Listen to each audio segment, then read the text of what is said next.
Hey Marla. Go get me a sandwich. We don't have any sandwiches. Let us eat cake. I say pie. Better choice of flavors. Okay, what flavor do you want? We have pecan and rhubarb. I'll take pecan. Actually, we have cranberry too. In that case, I'll take rhubarb. That doesn't make any sense. Why should having cranberry as an option make you change your choice to rhubarb? Oh, you close-minded bakers. Don't you know I can prefer P to R and R to Q but still prefer Q to P? Don't you know not all relations are transitive? I know that, but this situation does not fall into that category. The addition of a third option should not make you change your decision between the first two. Oh, you're right. Actually, I just remembered I'm allergic to nuts. But intransitive relations are still very interesting. They rule. You just made them up. Come on. No. They are very real.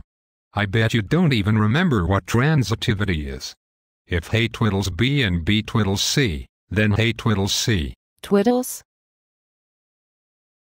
For example, 9 is greater than 8, and 8 is greater than 7, so obviously 9 is greater than 7. Here, greatness is transitive. But 7, 8, 9. Okay, and what is not transitive? Right, other relations are not transitive. Well, consider motherhood.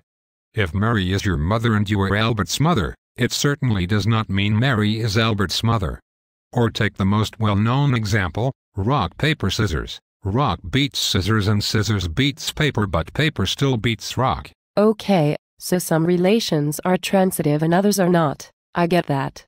So? Well, this phenomenon has a lot of interesting applications.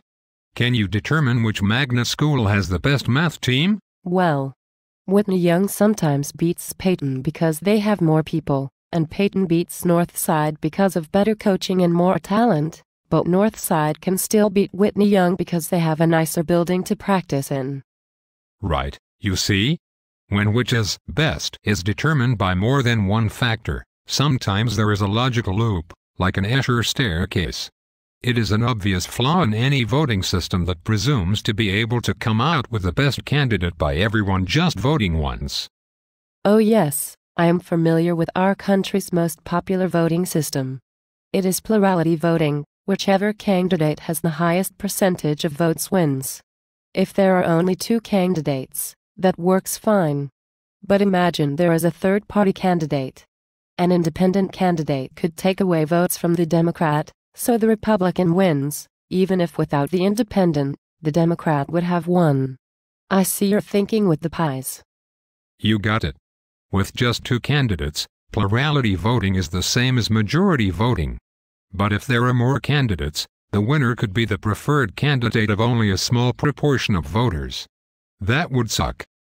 Yes, I see how that could be a problem. What if really there isn't one best candidate?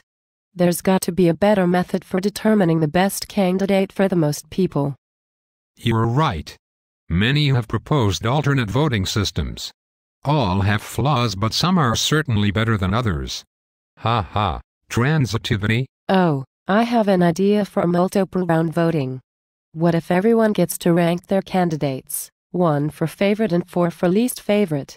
In each round of voting, the candidate with least first choice votes is knocked out of the race, and voters whose favorite was knocked out must re-rank for the next round. I wish we had a chart, but I think I see. A winner would then be determined when all the others have been knocked out, and people have re-ranked several times. That is a method proposed by some states. There is a big flaw. Imagine one candidate is the second choice of everyone voting. Obviously that candidate best satisfies the most people, but they would be knocked out in the very first round. That would suck. Oh yeah, it would. Do you have any other ideas? Sure, here's one I thought of. What if once again, everyone ranks all the candidates in their order of preference, with 1 for favorite?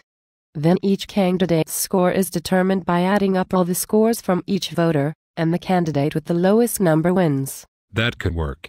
There's got to be a flaw. I just don't want to find it.